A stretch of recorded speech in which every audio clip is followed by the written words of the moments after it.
উম্মে আয়মান আমার নবীজিকে বুকের মধ্যে জড়িয়ে নিয়ে বলছেন, বাবা, ও বাবা, আমি জানি তোমার আজকে বড় দুঃখ লেগেছে,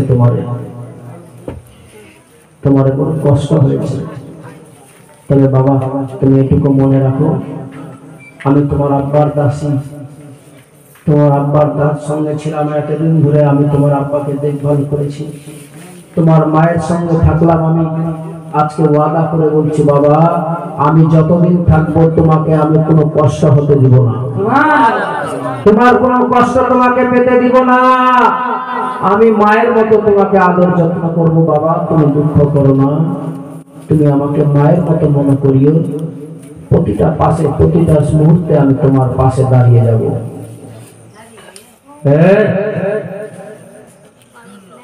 আমার বলেন, আর কোনো আমার নবীর মুখের কথা নাই।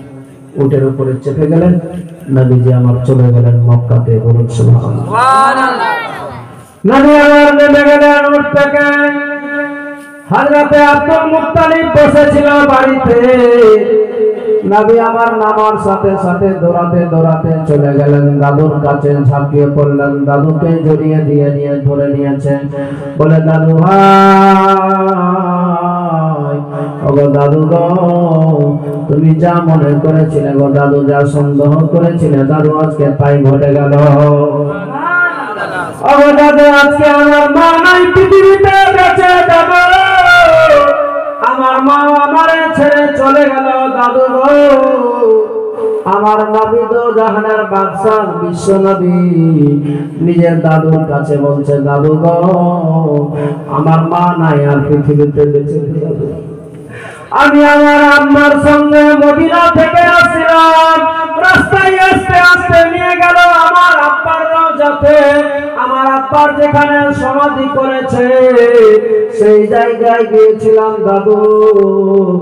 আমার সেই জায়গা থেকে ফেরত চলে আসলাম নাখলা নামক জায়গায়। এসে আমার মায়ের সঙ্গে নাস্তা পানি খাওয়া দাওয়া কমপ্লিট করে উটের উপরে চাপবো মনে করেছিলাম দাদু গো, কিন্তু আর উঠে চাপা হলো না গো। আমার মা যে আর চাপতে পেল না, চিরতরে আমার মা দুনিয়া থেকে বিদায় হয়ে চলে গেল। দাদু, আজকে আমি বড় একা হয়ে গেলাম দাদু, আমার আর কেউ নাই দাদু। আমার নবীর কথা শোনার সঙ্গে সঙ্গে আব্দুল মুত্তালিব ভেঙে পড়ছিল।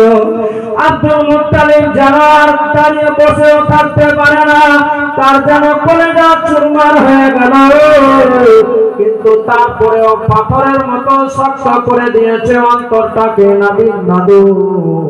আর আমার নবীজিকে বুকে জড়িয়ে নিয়েছে, বলে দাদু ভাই, তুমি চিন্তা করো না ভাই, চিন্তা করো না, আমি তোমার পাশে আছি, যতদিন আমি থাকবো তোমার কোনো কষ্ট হতে দিব না।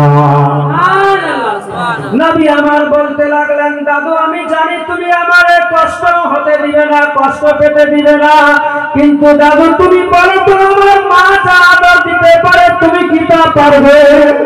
ওগো দাদু, আমার বাবা যা আমারে আদর যত্ন করতো গো দাদু গো, তুমি কি তা পারবে গো দাদু গো? আমি জানি তুমি আমারে শুধু দিচ্ছ সান্ত্বনা, এই সান্ত্বনা ছাড়া দেওয়ার মতো তোমার কাছে কিচ্ছু নাই।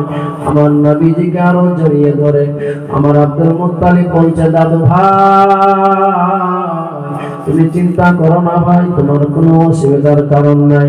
আমি জানি সবাইকে দুনিয়া ছেড়ে যেতে হবে, আমিও চলে যাব, তুমিও চলে যাবে, সবাই চলে যাব, কেউ চিরতরে থাকতে আসেনি, এটাই একটা সিস্টেম আছে দুনিয়াতে।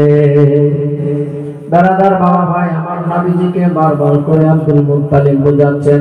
আব্দুল মুত্তালিব বুঝে গেলেন, বুঝাতে লাগলেন, বলে ভাই তুমি চিন্তা করো না, আমি প্রতিটা মুহূর্তে তোমার কাছে থাকবো, প্রতিটা সময় তোমার কাছে দাঁড়াবো। দাদা আস্তে আস্তে সময় কাটতে লেগে গেল, 8 বছর হয়ে গেল। আব্দুল মুত্তালিব সেই সময় হঠাৎ করে একদিন দেখতে পাচ্ছে আমার নবী বড় দুঃখে কষ্টে, আমার নবীর চোখগুলো বড় লাল হয়ে গিয়েছে। আমার নবীর চোখ মুখ লাল দেখে আমার নবীজিকে জিজ্ঞেস করে, ও ভাই, তোমার আজকে কেন এমন অবস্থা হয়েছে ভাই, কেন তোমার চোখগুলো লাল হয়ে গিয়েছে? তুমি কি রাতের বেলায় মায়ের কথা মনে পড়েছিল? মায়ের কথা মনে পড়ার কারণে তোমার আজকে চোখের মধ্যে এইগুলো এই জন্যই চোখগুলো তোমার লাল হয়েছে। নবী আমার বলেন, দাদু, ও দাদু, তুমি ভালোভাবে জানো দাদু যে আমার মা নাই পৃথিবীতে বেঁচে, আমার আব্বাও নাই, আমি ঘরে একা হয়ে গেছি। তো আমার মন কি বলে? বলে, ভাই, আমার মনে একদিন এমনি হয়েছিল, তাই তুমি দুঃখ করো না, কষ্ট করো না। তোমার চোখগুলো এমনি লাল কেন হলো? বলে, দাদু তো জানি না কেন এমন করে হয়ে গেল। আমার নবী দো জাহানের বাদশা সঙ্গে সঙ্গে নবীজিকে নিয়ে আব্দুল মুত্তালিব চলে যাচ্ছেন একটা রাহিবের কাছে। ওই রাহিবের কাছে যাচ্ছে, যে রাহিবের ব্যাপারে আব্দুল মুত্তালিব জানে একটা রাহিব আছে। ওই রাহিবের কাছে যদি যায়, তাহলে তার কাছে যদি কোনো ওষুধপত্র থাকে, কোনো যদি জড়িবুটি থাকে, কোনো গাছ গাছারা ওষুধ দিয়ে যদি আমার দাদু ভাইয়ের চোখগুলো ভালো হয়ে যায়, এই জন্য উদ্দেশ্য করে মনের বাসনা নিয়ে, পরিকল্পনা নিয়ে বাবা আমার নবীর হাতখানা ধরে চলে গেলেন ওই রাহিবের বাড়িতে।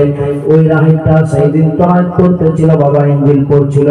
সেই সময় ওই চ্যাপ্টারটাতে পৌঁছেছে যে আমার বিশ্ব নবীর ব্যাপারে বলা হয়েছে যে একজন বিশ্ব নবী, মায়ার নবী, দয়ার নবী আসবে, পৃথিবীতে আবির্ভাব হবে। তার আকার আকৃতি এমন হবে, তার আঙুলগুলো এমন হবে, তার পেশানিটা এমন হবে, তার নাকগুলো এমন হবে, তার ঠোঁটগুলো এমন হবে, তার পিঠের মধ্যে একটা মুহরে নবুয়ত হবে, যার মধ্যে লেখা থাকবে লা ইলাহা ইল্লাল্লাহ মুহাম্মাদুর রাসূলুল্লাহ সাল্লাল্লাহু আলাইহি ওয়াসাল্লাম। ওই চ্যাপ্টারটাতে পৌঁছেছে, গিয়ে দেখছে, পড়ছে একদিক থেকে।